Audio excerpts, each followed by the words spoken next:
ইরানের প্রতিশোধের প্রতিজ্ঞার আগুন ঝড় এখন ইউরোপের দোরগোড়ায়। ইউরোপেই পৌঁছে গেছে ইরানের ড্রোন আর মিসাইল। যে কোনো মুহূর্তে ইউরোপের কেন্দ্রে আঘাত হানতে পারে ইসলামী বিপ্লবী গার্ডের মিসাইল। ভূমধ্যসাগরের দ্বীপরাষ্ট্র সাইপ্রাসের ব্রিটিশ রয়্যাল এয়ারফোর্স ঘাঁটি অ্যাক্রোটিরিতে ড্রোন হামলার পর ইউরোপীয় নিরাপত্তা নিয়ে নতুন করে প্রশ্ন উঠেছে। ব্রিটিশ সার্বভৌম ঘাঁটিতে হামলা শুধু একটি সামরিক ঘটনা নয়, বরং সংঘাতের ভৌগোলিক বিস্তারের ইঙ্গিত। ইউরোপীয় শক্তিগুলো এখন সরাসরি এই সংঘাতের নিরাপত্তা বলে ঢুকে পড়েছে। সবচেয়ে বড় ভয়, ইরানের মিসাইলের আওতার মধ্যে আছে ইউরোপের গুরুত্বপূর্ণ সব স্থাপনা। ইরানের ক্ষেপণাস্ত্র ভাণ্ডার বহুস্তরীয়। ক্ষেপণাস্ত্রের পাল্লার মধ্যেই পড়ে ইউরোপের বেশ কিছু দেশ। প্রধানত তিন ধরনের রেঞ্জ ইউরোপের জন্য গুরুত্বপূর্ণ। প্রথমত মিডিয়াম রেঞ্জ ব্যালিস্টিক মিসাইল, যার পাল্লা 1000 থেকে 2000 কিলোমিটার। এই রেঞ্জের মধ্যে রয়েছে খেইবার শেকান, এর পাল্লার মধ্যে পড়ে সাইপ্রাসের ব্রিটিশ ঘাঁটি, গ্রিসের দক্ষিণাঞ্চলীয় সামরিক স্থাপনা ও তুরস্কের নেটো ঘাঁটি।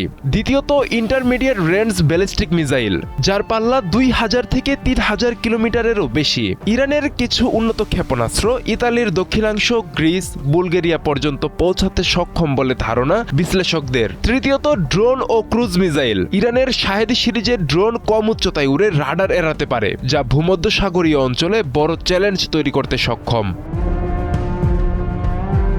সাইপ্রাস ইউরোপীয় ইউনিয়নের সদস্য হলেও দ্বীপটিতে রয়েছে ব্রিটিশ সার্বভৌম সামরিক ঘাঁটি। আমেরিকা ইসরায়েলের সঙ্গে ঘনিষ্ঠ সমন্বয় থাকায় ইরানের দৃষ্টিতে এটি কৌশলগত লজিস্টিক হাব।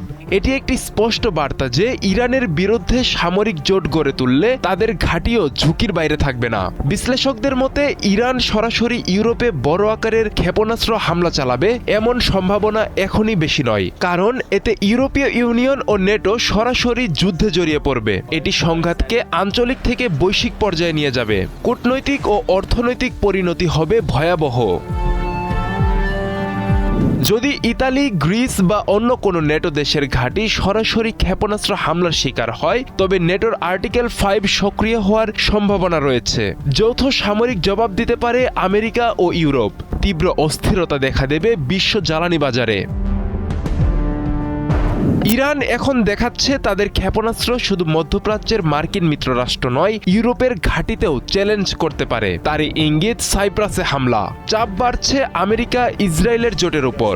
ইউরোপকেও নতুন বাস্তবতায় দাঁড় করিয়েছে সাইপ্রাসের ড্রোন হামলা। আব্দুল্লাহ আল মারুফ, ৭১।